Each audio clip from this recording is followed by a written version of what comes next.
Hello, I'm Katie Harrison and this is Stepmum Space, the judgment-free zone where we'll talk candidly about the fairy tales and scary tales of stepmum life. So whether you've been a stepmum for years, you're just starting out, or you want to understand the stepmum in your life a little bit better, this is the place for you.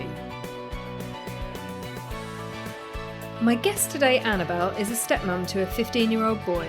Annabelle met her husband 9 years ago in New York, where she still lives today. Annabelle got in touch with me to share her story.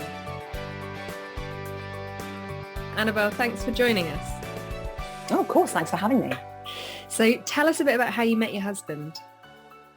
I met my husband online. Ah. Before swiping apps came along. So this was more the old-fashioned website. I knew right off the bat that he had a son because he mentioned it in his profile. And one of the things I liked about him actually was that he was very upfront about his son and spending time with his son. And I thought, oh, wow, I'd like to meet a guy who cares so much about his child that he's actually looking after him half time. And when you met him, you didn't have children of your own, did you? No, I did not. And we were actually both hoping that we might be able to have a child ourselves, but believe me, we tried everything and we couldn't because, I was too old. I mean, I was in my early 40s when we met. And so it just, nothing worked. So we just have his stepson. So I was not coming into it with kids. And it's interesting that sort of didn't put you off at all, because I think a lot of women would have found the prospect of spending half of their time with a child quite overwhelming. Yeah, it's interesting because one of my friends who was also online dating, she said, oh, well, I would never date a man who had a child or children. And I thought that was really narrow-minded because I thought you might be missing out on some amazing people. Certainly intimidating, but it was also something that I'd made room for in my brain as I went on this latest dating journey, that I might meet somebody who had at least one child. But yes, there was certainly a lot to get used to. Yeah, I bet. And how old was he when you met him? He was 6 when I first met him, but I didn't spend a lot of time with him, certainly in the first year or so, only because, my husband had him half the week and they were always together. And for me, to be honest, having not been married before, I valued my independence greatly. So in a way, it was quite good for me. I knew I was in a serious relationship from quite early on. And yet I had this time to myself when I knew my husband was going to be with his little boy. Now, I'd sometimes meet them for dinner. I would meet the two of them for dinner. And obviously I was just daddy's friend. Gradually, we spent more time together. Like we would go on a weekend together. Things like that came in more and more in the 2 years before we decided to move in together. And then obviously you moved in, and then I guess at that point he'd figured out, okay, so this is more than just dad's friend. And how was that transition? That was interesting. I mean, I expected there to be bumps in the road, and there were, because the main thing was that this little boy is an only child, right? So he'd had several years at this point being with mum half the week and being the apple of her eye, and with dad half the week and being in the apple of his eye. Right. So he wasn't used to sharing his parents.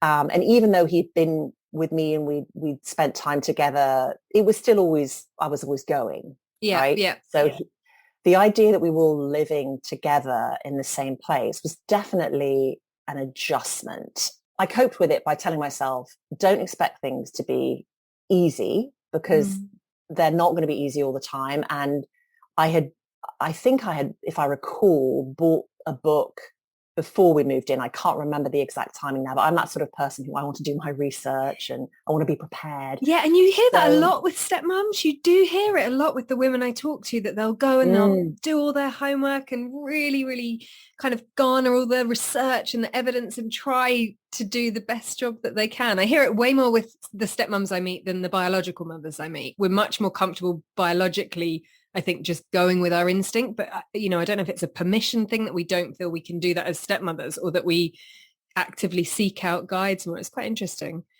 yeah, no, definitely. I mean, I think with me, it was because I knew that it wasn't so much about me not having children. I was thinking a lot about him and his psyche and what he must be having to adjust to. And I wanted to see if I could glean anything ahead of time from these books about, the child psychology. I mean, I feel like since then I've become a bit of an amateur child psychologist because I'm witnessing so much of what he's going through, being this only child between two parents who often don't get on. But when he was little, I just wanted to be able to tap into what's he going through? How can I be as helpful as possible? I knew that I never intended to try and be another mother to him. Yeah. Because I thought, this kid, he has two parents. He doesn't need another parent. I just wanted to be a caring, responsible adult. And I think things largely worked, but I will say the first year, and maybe more than the first year, was definitely the bumpiest. One thing that happened when we moved in that I found really difficult was, remember, this kid has been living with his two separate parents. So the long and the short of it was that this child had never had his own room. He had never slept alone in his life, and he was 8. And that was a big issue for a long time, because even though we said, oh, you're going to have your own room, and we went to IKEA and we got this platform bed with the bunk at the top and space for a desk underneath, and he was excited by that. But the reality was he couldn't sleep alone. But the thing that really got me initially was he began every evening in our bed, reading in our bed, not sleeping, but I guess he and his dad had this ritual where they read in bed together. Well, of course, he thinks, oh, of course, we're having the same ritual now. It's just that Annabelle's in the same bed with us. So I'll never forget walking into the bedroom, whether it was the first night, I can't remember, and seeing my stepson in our queen size bed, and the sort of visceral reaction I had of, kid, you're in my bed, and of course, I couldn't say anything. The three of us would be in this bed, and there were two sides to it, because on the one hand, I thought, oh, I really felt that this is my bed. This is our marital bed. We weren't married yet, but this is our grown-up couple's bed. Yeah. On the other hand, the experience of sharing the bed definitely helped bond the three of us. So the book reading happened, and that was also actually good for us as a threesome, because for years I mostly read the whole Harry Potter series to him, which he really, really enjoyed. And I did as many of the accents as I could. But, and then he would get sleepy. He would sort of snuggle down in the bed. He and Daddy would have a big cuddle. And then Dad would walk him to his bed.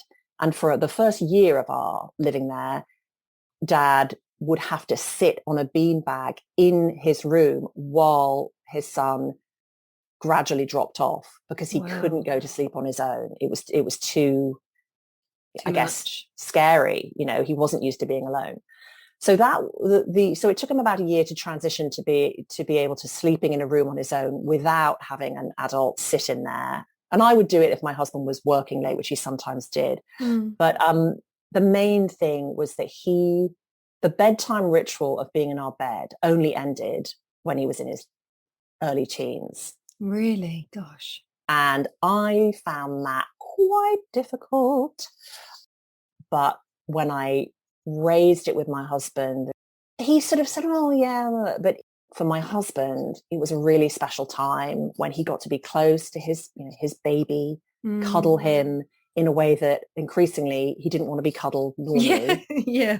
And so for them, it was a really important time of bonding and closeness that didn't happen at any other time of day. But as he got into his early teens, I thought, oh, he's now a sort of prepubescent boy, and I don't know, I don't know if I like this, but I was relieved when it finally ended last year. Mm. We don't really have couple time on our own on the nights that we have my stepson, because there's now a lot of chivying along and have you done this? Have you done that? Get to bed, get off the phone. It's a different, it's a different type of ritual now. But I just got used to it. I have on and off over the years thought it would be nice if we could have some us time on those evenings, but just it hasn't, due to our schedule and going to bed late and all these things. It hasn't happened, and I've just got Yeah, used to and that. I think that's quite a normal emotion actually for any adult to feel who's sharing a home with children, that you want some of that time. I know I certainly feel it even with my kids who are here all the time. But I don't feel any guilt attached to it. Whereas when I've had those feelings around stepchildren, I've always felt really guilty for feeling like that. Did you ever experience any of that sort of guilt? I felt guilty about other things, but I don't think that I felt guilty about this sort of nighttime ritual or whatever Extravaganza. extravaganza is. That's certainly now what it is with a teenager. No, I actually haven't felt guilty about that. It's almost like as we've become closer as a unit, the three of us over the years, in that way, it is almost like he's my child too, and this is just the way things are, and I don't feel separate in that way. Other things, definitely. So talk to us a little bit about some of the things that have brought up that guilty feeling. I think it's these things of normal parents know this, that once you have a kid or kids, nothing's ever about you anymore. Like your birthday, it was just maybe more of a special day. And now your kids might remember for about 30 seconds that it's your birthday. You might get a happy birthday. You might get a present, but then it's back to being all about them. And it's so true. well, and that's the kind of thing that as a step parent, I feel more selfish and guilty about. So these are the times when I would feel relieved if, we did have a weekend to ourselves or a day to ourselves, especially if we were going to be, if perhaps we were going away for a weekend. Those weekends are just different when you have a kid or kids with you. 100%. And I certainly remember feeling guilty at just resenting some of the stuff that comes with being with a kid. And my stepson's quite a sensitive kid, so that means there's emotional reactions to things. Now, of course, as a teen, there's the whole attitude and moodiness and rudeness to his dad, mostly, not to me. Those are the things that I then feel guilty for resenting, and I turned 50 during the pandemic. We'd arranged to go away for a weekend, and we said, right, we've got to leave at X time because we were catching a ferry to cross this body of water to get to another state. And it was by far the quickest way to get there was getting this ferry. Well, after his online school ended, he decided he needed to go to the loo, which is his daily ritual of going to the loo where you spend more time. And as a result of spending so much time in the bathroom, we missed the ferry. The long and the short of it is, which meant we had to drive to our destination all around this landmass, up around New York City. It took us, instead of taking about, 4 hours to reach our destination, it took 7. Oh, gosh. And that's the kind of occasion where I feel, and then I feel guilty for feeling that way. And I think, a real parent might not feel like this. It's because it's because he's not my baby that I can't make allowances for these types of behaviours. And I think in reality, a biological parent would feel annoyed. And I think some of those feelings of guilt that step parents often feel, actually probably parents feel some of the time, but maybe it's more socially acceptable to speak up about resenting some of the things that come with having children, biological children versus stepchildren. Definitely, because of the evil stepmother stereotype. So you talked a little bit earlier about the relationship with your husband and his ex not always being a very positive one. how has that affected the situation in the family, and ultimately your life? I would say it's like other stepmoms that I've heard talking about how your life is to a certain extent controlled by the ex-partner, right? Mm. So that's tough. I mean, that is tough for an incoming new person on the scene. And I'm somewhat used to it now, but what is hard is when the two parents have had some kind of major falling out or row about something. There's this very frosty relations. And I find that very awkward, even though it has nothing to do with me. The falling out is between them. It's not to do with me, but I don't know if this is to do with my personality or if it's slightly, gender based, that women are going to feel we're more sensitive to emotional upsets. Mm. But I find it very unpleasant and very awkward in those situations. And I don't want to be in the house if she's going to come and drop something off, or I don't want to bump into her because I don't want to be in the middle of this stuff. And do you sort of have any relationship with her? Yeah, I mean, perfectly cordial most of the time. And sometimes she and I will chat. If relations are poor, then that affects everything and everybody. I find that very difficult. I mean, I think at the beginning, I was trying to see everything from her point of view when I came into this situation. I thought, well, how would I like it if I had a kid and suddenly that child was spending half the week with a woman I didn't know? That must be really hard. So I tried to see things from her perspective. I was very conscious of his mother's feelings. Not that she necessarily knew that at all, but she must have picked up from him that I wasn't over the top, or because children can't keep secrets. So I think she'd know if he thought I was terrible, that would get through to her. Just as I think if she'd been being rude about me, that probably would have come back to us through him. Because again, they're so little, especially when they're 7, 8 years old. If it hadn't have come back to you in direct language, it would have probably come back to you implicitly or through behavior or through the way he expressed himself. Exactly. And I think all the growing pains he had related to us moving in together were actually to do with sharing his father. They were to do with him not getting alone time with daddy the way he had done before.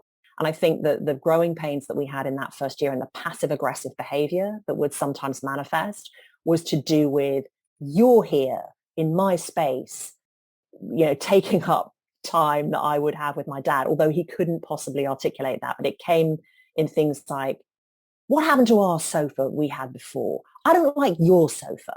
Things like this. There was one particularly bad weekend where he a lot of passive aggressive behavior came across, but none of it, I didn't feel that any of it came through his mom at all. I really did feel that it was all him.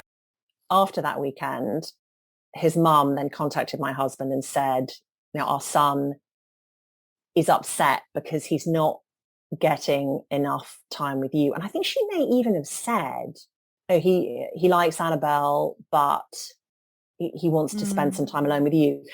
Early in the year when we've been living together, I had tried to allow them time alone.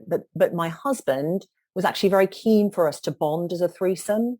And so it was he who wanted us to spend our time together to get his son used to it. But in fact, I guess the balance was off and it hadn't worked, as well as he had hoped. But after that, we did allow more time alone, and things just kept getting better, I would say, from that point, which was about 9 months into our living together.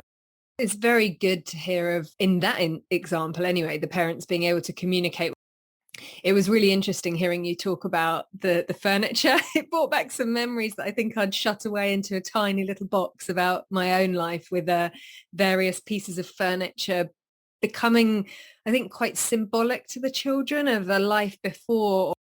Probably at that time, I remember talking to my partner quite a lot about, well, we must keep this because it really means something to the girls. And he was kind of like, but it's just a chest of drawers and it doesn't go with anything. But this chest of drawers became quite significant for them. It's interesting, the little things that you sort of have to keep looking out for. Definitely. So over the years, obviously you've developed a good relationship with your stepson. Do you now feel more of a trio, or do you ever feel that it's kind of like a duo of them and then you? I do feel it's a trio, actually, and it has been for years. And that's when I look back now at a distance of 7 years since moving in with the two of them, and I think you've survived. Because in that first year, I had a lot of concern that would things work out? Would it be okay? Would my stepson be okay? Was he going to be upset and all the rest of it? And I feel really quite proud now that we've made a success, what I would call a success of our step situation. And I definitely feel that he expects us to do things as a three now. It's more, for instance, this week, my stepson has his winter break, as they call it in the US, and he and his dad have gone off together, which I think is really good. I think that's great for them. And that happens sometimes. And I think they both enjoy it and need it. And I'm very happy for that to happen. I feel like we're definitely a threesome, and that's the default now, and that my stepson, totally accepts that. And I put that down to all the effort we made in the first year or two of living together to form things that the three of us did. These kinds of things that you did as a threesome, going away for weekends, creating memories. These are all things that I think are really important to form a bond with stepchildren. It's like little drip, drip, drip, isn't it? It happens. And sometimes when I was in the first year, having some really difficult days when he was being passive aggressive or saying somewhat nasty things to me, clearly because he just felt like, oh, she's always here. I'm really happy that we got through that, and we just persisted and kept creating memories and being, positive, and that largely I think it's worked. I mean, it's amazing to hear that, and I think you should feel proud. It's difficult being any sort of parent, but I think being a step parent is a certain type of difficult that only those who have experienced it will really understand. I was interested when you were talking then about your stepson sort of being passive aggressive and rude to you. When those things happened, how did your partner handle it? Did you feel you had his support? I did, and I feel really lucky in that because, talking about reading books and doing your research, I'd read at least two books where it seemed that a lot of women felt a bit abandoned by their partners because the dad wanted kind of a quiet life, or dad was only seeing his kids at the weekend or every other Wednesday. So he really wanted everything to go well when he was with them, and he didn't want to rock the boat.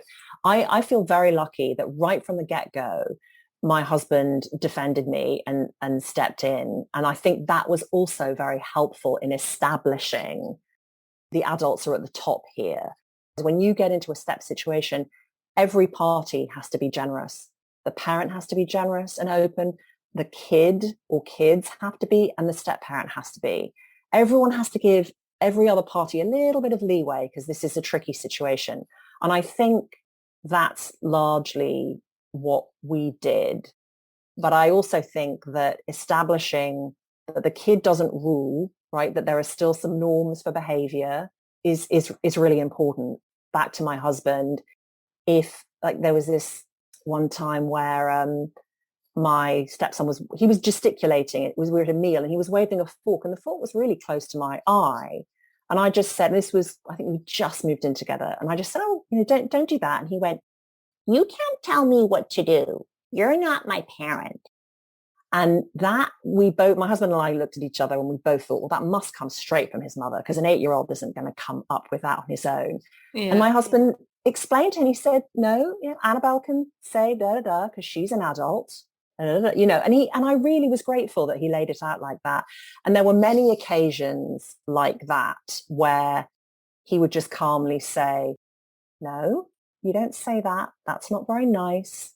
Be nice. And did the child just accept that? I can't remember him pushing back in a big way. Because now we're going back 7 years, and a lot happened in that early year or so. the fact that I can't remember any Yeah. riposte seems to suggest that he did accept it. I think he just needed to be reminded that this is our new situation. Annabelle's living here too. She's an adult. She can tell you to do things. Yeah, and I wonder whether those kind of calm, fair, consistent boundaries imposed by you and his dad, and it sounds like his mother was supportive of the relationship. Would that be fair to say? I honestly don't know. I can't answer that. It's so difficult because they don't communicate, this ex-couple. They don't communicate well. It's saying a bit much to say she was supportive. And this isn't her fault, but because they don't communicate well, my husband didn't actually get round to informing her that we were moving in together. She found out through her son. Eek. Because, yes, so dad had told his son, he said, oh, how would he feel if Annabelle moved in with us? And apparently my stepson replied, oh, I think that would be fun. Little did he know. But my husband, because they had such a contentious relationship, particularly at that time, of course he was going to say something at some point. But unfortunately, his son got to his mum first and she was furious. So that didn't go so well. Furious But about the moving in or furious that it had come from her son? it's very hard for me to know, but I think I tried to put myself in her shoes. I would have been pretty angry if I'd found out from my child that my child was going to be in this situation. Had she met me? Yes, she had met me at that point. She'd actually met me a good year or so before we moved in. She was, I think, understandably upset that she'd found out from a child, and also, I don't think she was happy that we were moving in. I think just finding out in that way, it all felt like it was too soon. There was definitely upset, and I think concern on her part that her child was going to be living with this person that she didn't know. And it's funny, I think a lot of the time we hear that these dads, they go into squirrel mode, bury their heads in the sand and almost don't let these difficult conversations happen. I'd just like to circle back to sort of something you said at the beginning around not having your own biological children. And I wondered if that's affected your relationship with your stepson in any way. I don't know. I don't know. I do think he would have actually made a great big brother. So I'm sad that we couldn't have children because of that. I certainly don't find myself thinking, well, I wish you were my child, or I resent you because you're not. I just sometimes am sad that he didn't get to be a big brother. And sometimes I think certain things about step-parenthood can feel quite intense when you don't have the experience of being a parent yourself. I find myself feeling quite out of place at some school sports events or events that you attend for the child. Sometimes when I see all the other parents, the real parents around, there's this question of, well, who's she? It's awkward because anyone who knows my husband from school, I'm sure knows my stepson's mother as well. And then I show up and I find it quite awkward being this third party in that kind of situation. Yeah, I can see that situation where you do feel like an extra part in the setup can be difficult. But I think some of the language, you referred to yourself as not being a real parent, but I'm imagining you pretty much do everything that his dad does when he's with you. I do some of the things. I guess I do most of the things. I feel like I see things zoomed out. Like I can see the big picture, and I feel that my husband is so zoomed in on his baby and, all the things that are going on that he can't see the wood for the trees sometimes. That's very much my feeling, especially in these years as I observe what's going on, between my stepson and his parents. And I feel like I have a more holistic view because I'm not so close. I'm not in it. I'm not down in there. And I don't have all these emotions and hopes and fears about this child because he isn't my child. I hope that can be helpful to him. Yeah, I think it will be. And, undoubtedly you've You've got nearly a decade of stepmumming under your belt, and no doubt learnt plenty along the way.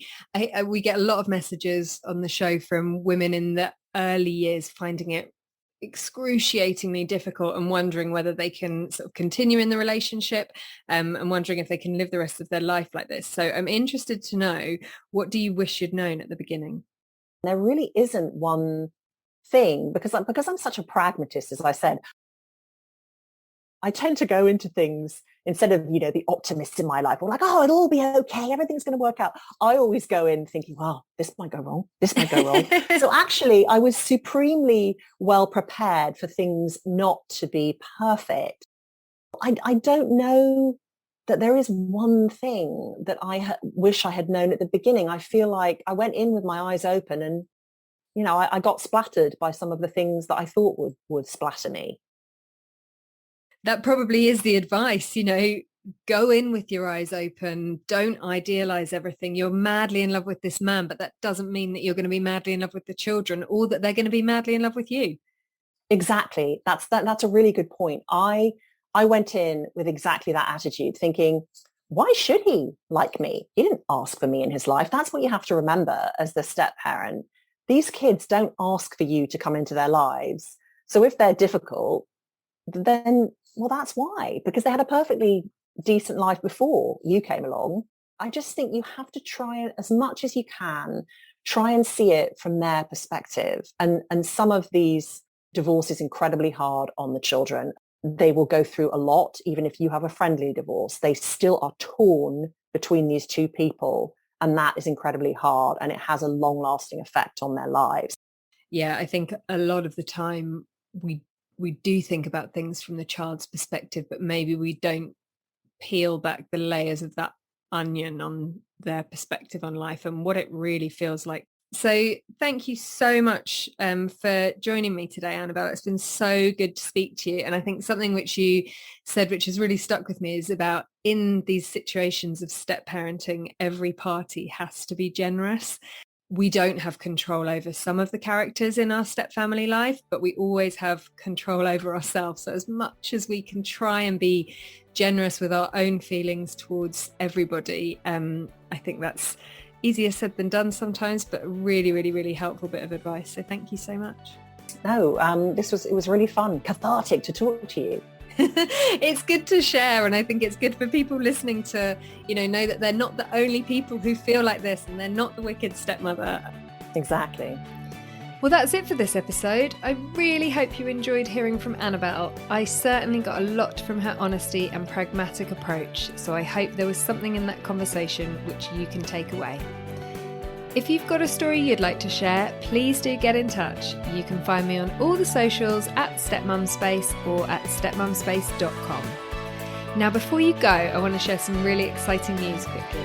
So, as many of you know, the inspiration behind the podcast was always about supporting stepmums.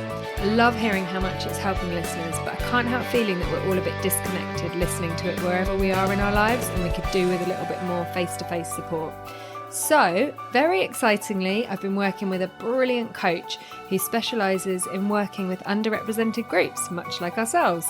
And I'm thrilled to be able to offer you guys the opportunity to join us for Stepmum Space Live, a one-day virtual session where stepmums can come together, meet others on the same roller coaster, and receive professional coaching to help with the unique issues that you are facing in your step life. These sessions have been carefully tailored for women to get the maximum benefit, and so they're limited to 8 people per day. So go to stepmumspace.com/workshops to get yourself signed up and get armed with the tools, techniques, and the tribe to improve your stepmum life and help you move from drama to karma. And couldn't we all use a bit of that in our lives? So that's all from me. Thanks for listening. And if you've enjoyed this episode, please do spread the word, give us a rating or review so others can find us, and don't forget to subscribe so you never miss an episode.